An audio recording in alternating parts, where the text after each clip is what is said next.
I've just signed an executive order to give partial tariff rebates to any company that assembles its cars right here in the U.S. President Donald Trump this week easing off the auto tariff accelerator. In March, Trump announced a 25% tariff on imported cars and parts.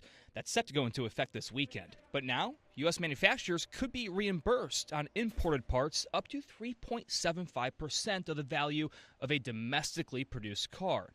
After a year, that drops to 2.5%. It's barely any relief at all, and it only lasts for 2 years, and it only applies to automakers that assemble cars in the United States. For those that do not assemble vehicles in the U.S., this is going to be a disaster. Autoline's John McElroy says auto companies are bulking up their inventories to stave off immediate tariff impact, but those will be depleted come July. And that's when I predict you're going to see new car sales in the U.S. nosedive. The CEOs of Ford and GM bracing for the changes. You know, the stuff we built now is priced. If we announce a price increase now, it'll go into play in July and August. What we provided in our guidance is that pricing is going to stay about at the same levels that it is.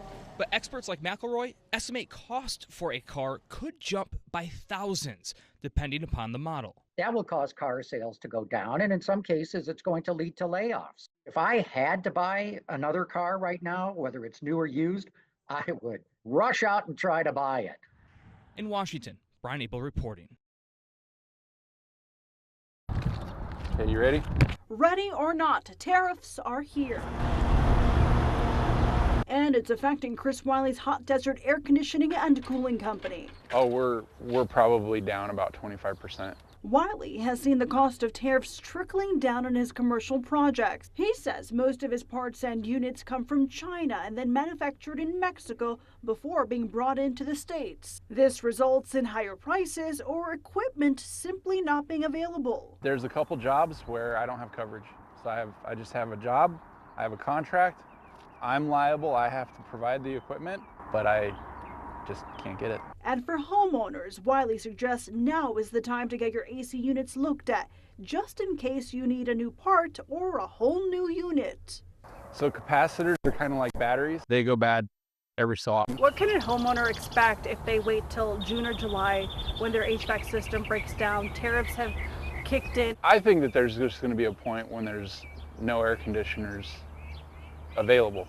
Like the common sizes for houses are just going to be like, they're just not available. Which is why homeowner John Fott wanted to stay ahead. Yeah, I'm glad it's getting done now, and it is now making me think, should I think of other things? Anybody that thinks that they're deferring this problem to later is going to help them.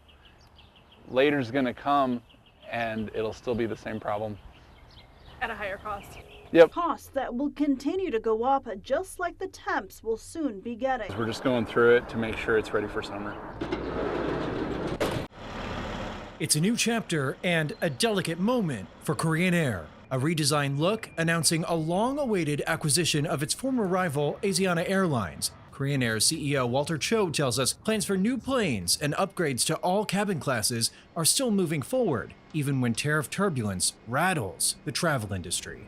Do you see a downturn when it comes to passenger volume here? Or are you thinking that you're going to be okay through this? Well, we're already seeing the downturn in passenger volume between Trans-Pacific and also to Europe.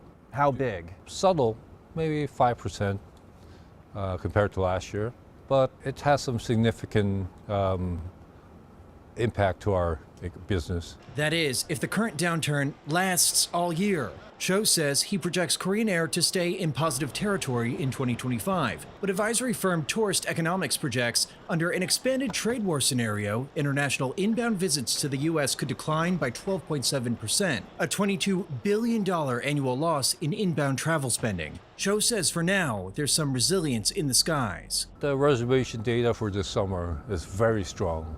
Starting June, mid-June, everything's full. I'm not planning to downsize in our cargo. I mean, we're going to refocus our volume to Europe and other places where demand will still be there. Then there's buying American. In March, Korean Air finalized its biggest ever deal with Boeing, an order for up to 50 wide-body planes, a $32 billion deal hailed by the Trump administration. We asked if Cho sees this as a move to strengthen ties with the U.S. Yes, but I was always a Boeing fan, so to speak. I always have, well, there's only two choices. But I always trusted Boeing, and I would always go to Boeing for my needs. As major U.S. carriers reduce routes, Cho says Korean Air isn't cutting any, adding flights to L.A. and Atlanta, betting big on America and that trade war winds will soon calm.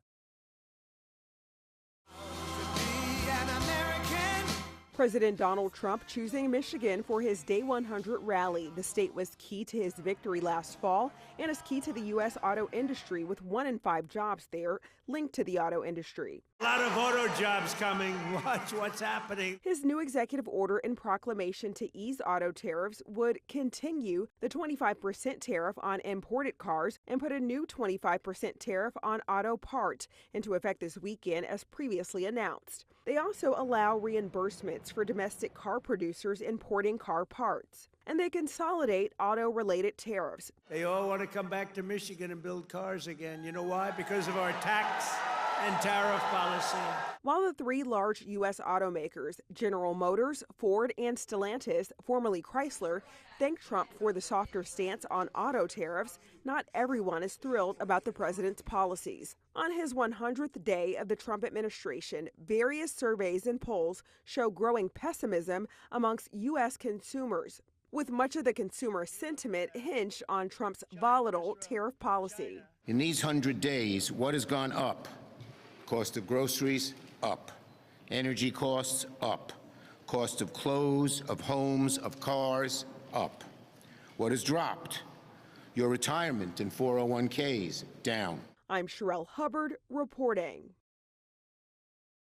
In our Money Lead, and we're back with our series talking to small business owners from coast to coast about President Trump's tariffs. Many we've heard from are not thrilled with the impact of the tariff. Some have been reaping the benefits. Craig Reeves is joining us now from Beaufort, South Carolina, talking about a coast. He's the owner of CJ Seafood and Sea Eagle Market and Good Eats. Craig, you've been a shrimper for most of your life. I'm sure you've seen a lot of changes to the industry during the time. What is it like for someone like you who sources products domestically to have to compete with imports? Well, thanks for having me. It's been a real rough the last handful of years with the dumping of the imports into our market. So it's really been tough. And what about the effect of these tariffs? What has been the effect so far? Do you support them? Yes, we support the tariffs. We thank President Trump for bringing this to the forefront. The domestic seafood industry has been decimated over the last 3 or 4 decades by imports.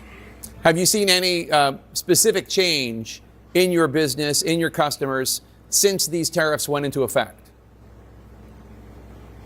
Well, yeah, it's really brought it to the forefront that people didn't understand that 94% of the seafood, the shrimp particularly, that's consumed in the United States is import.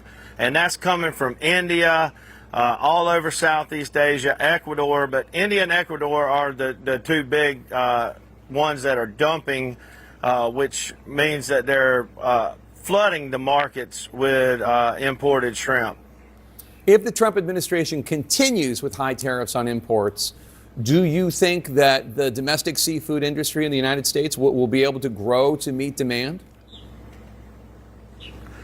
Well, ultimately, we appreciate the tariffs, but we understand that tariffs are going to probably be negotiated to a point that it may not really matter. We're grateful for what it's doing right now. But we have to bring attention to these imports that have a great cost, environmental cost to human trafficking and slave labor, forced labor in India. CNN has done great work in documenting this in the past. So there's a lot of issues with imported seafood, and it's really not seafood, it's pond food, and they use antibiotics, and this stuff is coming into the country at you talk about open borders, at the ports of entry at an inspection rate of less than 1%. What else can the federal government do to support your industry beyond the tariffs? Well, these executive orders that President Trump has been signing recently is going to allow the regulatory agencies to maybe give us some relief, and then also the FDA can look at what the USDA did in the catfish industry and then apply that to shrimp.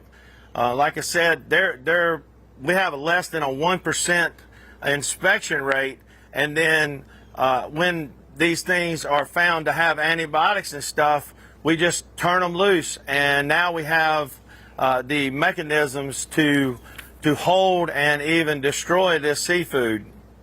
All right, Craig Reeves in Beaufort, South Carolina. Thank you so much for your time, sir. Really appreciate it. Well, thank you, sir, for having me. General Motors CEO Mary Barra joins us now. So as John just said, Mary, GM cut the forecast for earnings up to 30%. You gave a range, but earlier this week you'd suspended all future guidance earlier in the week because of the sudden change in tariffs. So Mary, I really appreciate your time. When you did that unprecedented step of suspending the earnings forecast because of Trump's tariff adjustment earlier in the week, you also suspended your stock buyback program to conserve cash. And now we've got this letter you've put out. I know you're going to be talking to investors just moments after you finish talking to us. But when you look at the situation here, the tariff exposure that you put out is $4 to $5 billion. What does that mean, Mary? Do you assume that you're passing some of that cost on to buyers or not? Well, when we look at the overall $4 to $5 billion impact from tariffs that we shared, that is what we know now based on the clarity that we're given, and we are very appreciative that the president provided that clarity. We actually delayed this conversation with you and with our investors for a couple days because we knew we had been working with the administration for several months, working with the president and many members of his administration. So they understood our industry, the complexities of the supply chain, and the capital-intensive nature of our business. And so when we understood that announcement was actually, and the actions were going to become official on Tuesday, we thought it was better to wait and be able to provide the guidance that we did. As it relates to the $4 to $5 billion, there are many steps that we can take to offset. For instance, we've already added more than 50,000 on an annualized basis trucks that we'll be building in Fort Wayne, Indiana. And there's other moves that we can make. We already have a very U.S.-centered supply base. Over 80% of the parts that go into our vehicles are already USMCA compliant, and the lion's share of that is U.S. So there's many steps that we can take to offset the $4 to $5 billion, but we wanted to be transparent and share. That's the impact right now. So, just looking through this, though, of course, February 1st, tariffs were announced, then they changed in March, then they changed again in March. Now they've changed in April.